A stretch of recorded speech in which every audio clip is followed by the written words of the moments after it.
Welcome back to Opening Statements. This morning, we're shining a spotlight on the cases against the Oxford school shooter's parents. Right now, Jennifer Crumbley's trial is on a verdict watch as the jury's deliberating her fate. She's accused of involuntary manslaughter and 4 counts of it for the deaths of those 4 teenagers who were murdered by her son.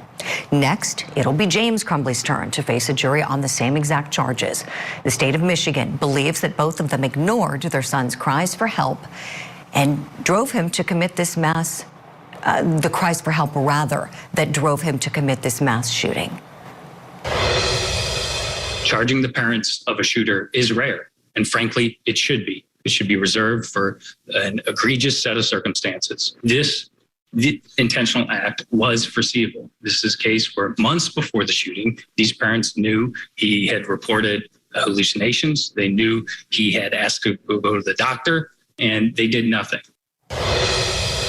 Now, these cases are without question historic. And we're wondering this morning, will their outcome in any way help prevent school shootings in the future? We have a special guest we want to welcome in to talk about this. He is a civil attorney with experience doing criminal work as well.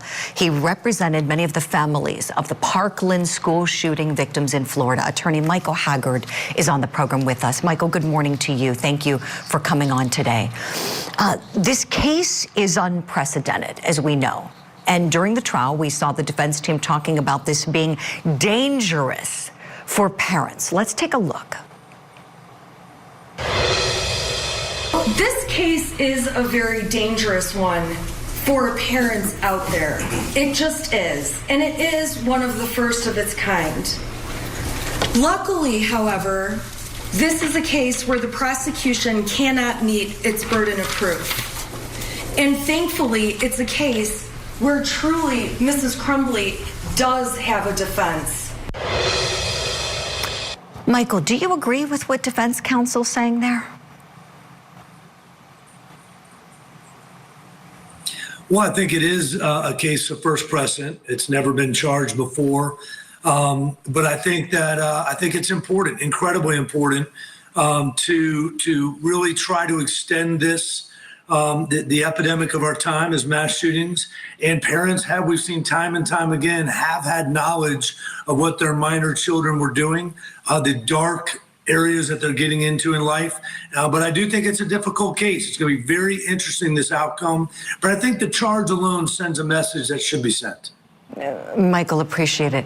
Next week, as you well know, is the 6-year anniversary of the Parkland school shooting massacre. You have worked for countless hours with the family members of many of those victims. What was it like working with them? And are you still in contact with them now?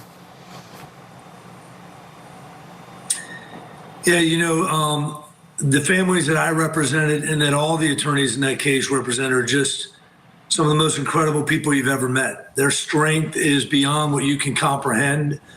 And almost to a family, they are still involved in this fight. It's amazing you just asked that question. I was texting with all of them yesterday. We're having an event with the Giffords Law Center, and they're all coming to try to advance this cause to prevent gun violence in our country, because truthfully, our leaders have left us behind. And unfortunately, it's up now to the families and everyone else to rise up against the mass shootings that just continue to happen.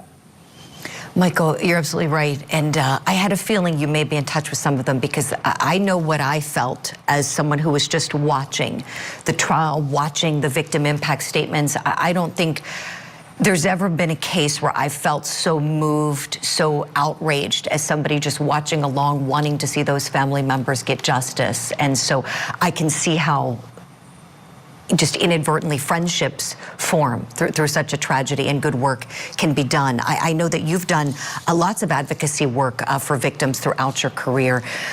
Tell me, when you think about this case, the historic nature of it, how do you see the future looking? Do you think this case is somewhat of a turning point, no matter which way the verdict goes? Well, I think that's what's really important, what you just said, no matter which way the verdict goes. Every case has its unique facts. I mean, here you have a situation where a parent bought a gun, gave the gun to the minor. maybe had some signs, obviously the drawing the day of. But everybody in this situation, whether you're a parent, whether you're the school, whether you're the shopping mall, needs to be held responsible, because the truth is we have a industry out there making these weapons continually that is not held responsible, because they've been given incredible federal government immunity. And so our society needs to find out, how are we going to stop this? And where do we want to stop it? So I think this is important to tell parents, you have a responsibility. There's no question that our young people are disturbed or having problems and have gone this way. Timeless, I can't tell you how many times, as you know. So I think it's an incredibly important case in one facet of trying to stop this problem that plagues our society like no other. No other country in the world has the problem of gun violence or mass shootings like the United States. You're right about that, Michael. You're right. I want to play a clip for you now. This is from Ethan Crumbley's sentencing, where victim impact statements were delivered, and you'll hear from one of the shooting victims speaking out in this next clip.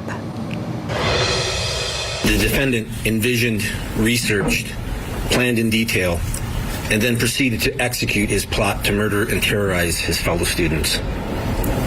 He chose this course of action and carried out these murders simply to make himself feel better. Almost everything since November 30th has been hard and felt impossible for my family. That day at 12:53, my cell phone rang. It was my youngest son, Aiden.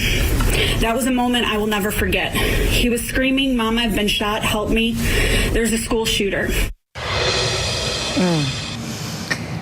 Michael, as you know, few people can really know what it's like to feel like those parents felt, as they just explained to the court. And you've represented parents just like them who've been in that position.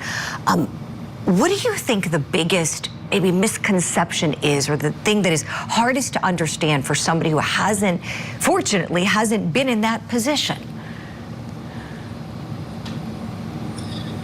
Time and time again we hear, I can't believe that could happen here. You heard that, I remember, after Highland Park in Chicago. Well, if we've been to these places, you go to Columbine, you go to Newtown, Connecticut, you go to Parkland, you go to these different places. These are where everyone wants to live. These are affluent suburbs throughout America. And the sad message I have to all your viewers is, it can happen and it will happen in your community unless we do something about it. And that is how far-reaching it is. Manny Oliver, who lost his son Joaquin in the Parkland shooting, said to me once, "Mike, it's the new cancer. It's going to reach every family." And it's a daunting thing to hear, but it's how we all have to address it in our families and in our society so that we can change it and hopefully eliminate it. That's right. No easy answers for sure, but we can all certainly try. And thank you for the good work that you've been doing. Attorney Michael Haggard, a pleasure talking with you today. Would love to have you back again very soon. Take care.